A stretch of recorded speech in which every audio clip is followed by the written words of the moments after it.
is finished here. Altrincham 1, AFC Fylde 2. Altrincham's long unbeaten run that goes back to the back end of 2024 has come to an end, and Altrincham manager Phil Parkinson joins us. Phil, fantastic joy up in the northeast on Tuesday night after 3 really tough away games, and then a big disappointing result today.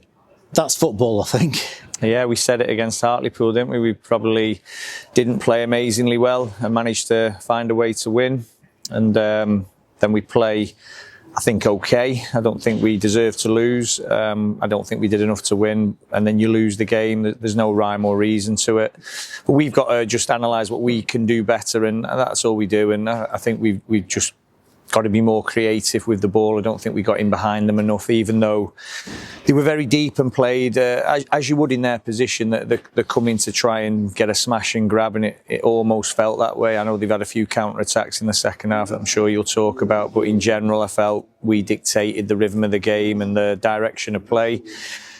But I've been saying it for a long time on our pitch. It allows players to get close to us and probably nick things off us where you wouldn't normally be able to do that.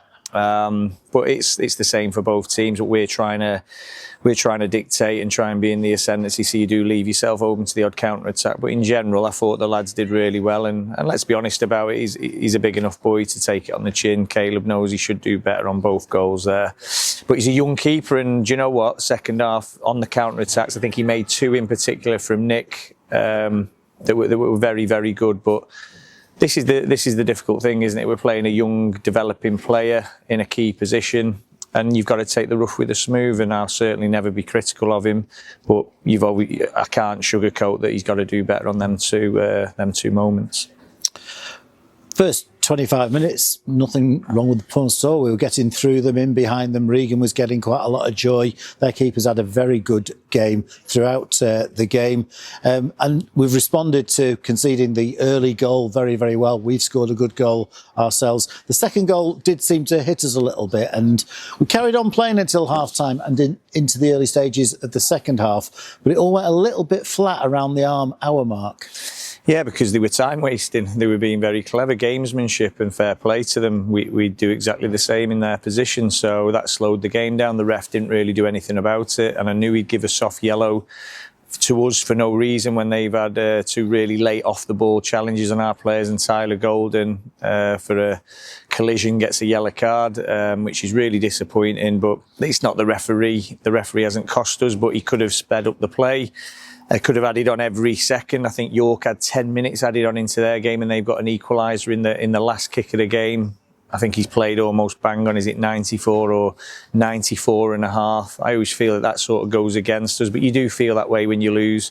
I'm sure it's not the case, but you're just pretty depressed when you lose out, and you're looking for reasons why. But the top and bottom of it is we need to do better, and we will. I think we've played far worse than that and won this season. So to lose that game is a bit of pill to swallow, but we all know the reasons why, and we'll be even more resilient for it. And I'm kind of, in a weird way, kind of glad that the run's come to an end at some point before the FA Trophy game, because it's such a big game for us coming up, and maybe this will give us a little kick up the backside to remind us that we haven't got it licked, and we've got to double down, and hopefully we get a couple back as well. So I know people were raised eyebrows. We know Alex Newby today. I reassured everyone he's okay with being ultra careful with him unless anything goes wrong next week. Hopefully he'll be available for the weekend. But listen, in football, it's an unpredictable environment. So hopefully we get some of our key players back. And I think that's what we were lacking today, that quality of Alex, that experience of an Ethan. And that was the difference. I think Alex has the tools to unlock them deep lying defences that probably young Kean hasn't got yet. Kean Taylor's bags of energy. And again, look what I'm saying, young Kean. We bring in on Lucas Weaver, who's playing in the North West Counties. Carell out of the Stoke under 23s last season, 21, sorry. We've got a really good young group of players, and they've done ever so well to go as many games as they have unbeaten, but it was always going to come to an end. And it's always games like this, games that you feel you should win, But you have no divine right in this division to win any game, and they've got that sort of, not new manager bounce, because he's been in for a while there, but they were really resilient today. Fylde defended really well, and as hard as it is for me to say, because we didn't do enough, they probably got what they deserve because we've been there. So well done to them for that. But we know we can be better than that, and we've got to be better if we want to achieve our goals this season. And people will look at Fylde in the relegation zone before the start of play today and say, oh, that should be a straightforward 3 points. But they've come here with a strong team, some very good players. Yeah, they have. That's why the manager's probably no longer in a job, because they expect to be much higher in the division. They've got a chairman who demands success there, and we can all see what happens when they don't get it. So yeah, they have got good players, they've got good experience, but like I said, the disappointing thing for me is I think we're far better than what we showed today, and we need to be making sure when we don't play well enough to win, we draw that game. And that's a trait we've had this season. But again, everyone can see the turnarounds, everyone can see the different players. It's not as simple as me just saying we should do that. We've got to take a number of things into consideration, and we've just got to be better for it and develop and learn. And that's the Altrincham way. We have no divine rights here. We know we've got to work extremely hard. There's been no mixed messages. We don't think that we're nailed on in the playoffs. I've never said that all the way through. I said we're fighting tooth and nail to stay in there. It'll be that way till the end of the season, I'm sure. What we don't want now is a drop-off, because we've got some really tough games. I think Rochdale to Rochdale's as tough as it gets for us. Southend away, York away, Rochdale twice. So we've got to be really on our mettle and make sure that we're resilient and we bounce back, and we've got to be even more determined than ever now to make sure that we sort of retain our status in them playoffs, because it will be very difficult for us. You mentioned the lack of Alex Newby, and Tuesday and Saturday, the first games that he's missed for Altrincham through injury since he joined us, and that was back in September 2023. And one of the biggest abilities in football is availability, and he provides that in abundance. He does, and he probably could have played today. But again, as a manager, you have to make decisions, and I'm sure people will, every man and his dog will tell me what the team should be, but I've also got to make sure we get through the rest of the season. So if we force Alex to play today, or not force him because he'd be willing to, and he sort of aggravates a little niggle that he's got, then he could be out for an even longer period of time. So we've just got to be careful with that and manage that. But again, there's no magic wand to make sure everything is all right going into the weekend. Other positives are Isaac Marriott back in training. That's a big plus for us. So will he be there or thereabouts? I don't think he'd be ready for Tuesday, but you never know, he could make squad soon. That's a huge plus for us. Getting him back, bringing Alex back will be a huge plus. And like I said, another day, we get a draw there, a comfortable draw, and maybe get close to nicking it. Because we did have opportunities, like you said, but they'll say, and rightly so, but they were counter-attacks. Imagine if we had them counter-attacks with a Lucas Weaver, with a Carell Redding, with a Justin Amaluza, with a Ream, with the space to run into, I think we would have really damaged them. But because they had everybody behind the ball, there was no real space for our forwards to play in, and that's why it needed that little bit more guile, I felt, to unlock the defence and find that key pass. But we did have chances, and as you said, their keepers made some good saves. But for me, apart from our goal, which was a very, very good goal, probably an Altrincham-esque goal, there were scrambles in the box, something that I would say would be half chances if a team did that to us. We actually looked a threat from set pieces, which was good. But we didn't do enough. We didn't do enough, and we've got to do better.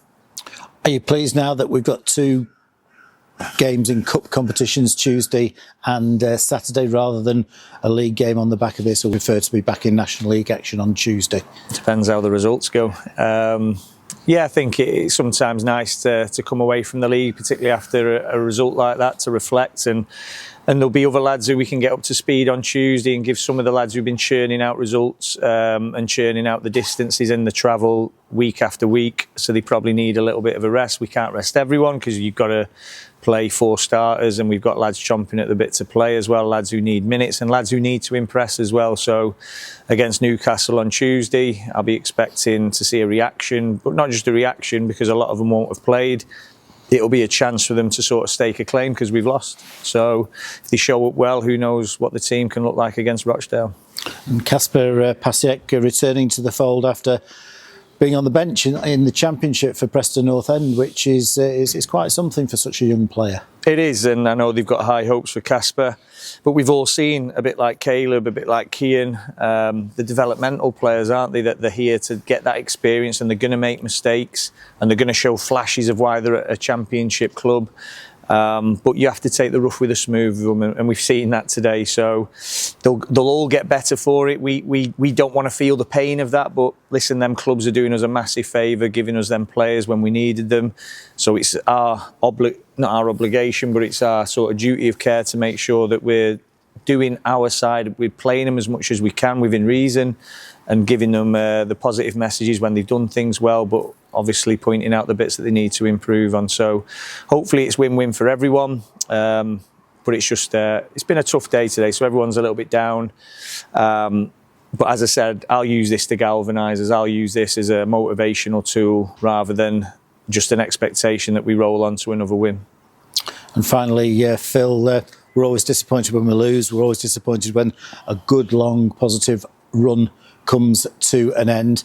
Our last defeat was at Woking. We should have won that game quite comfortably. You have to go back to Aldershot in November for the last time that we were probably beaten deservedly.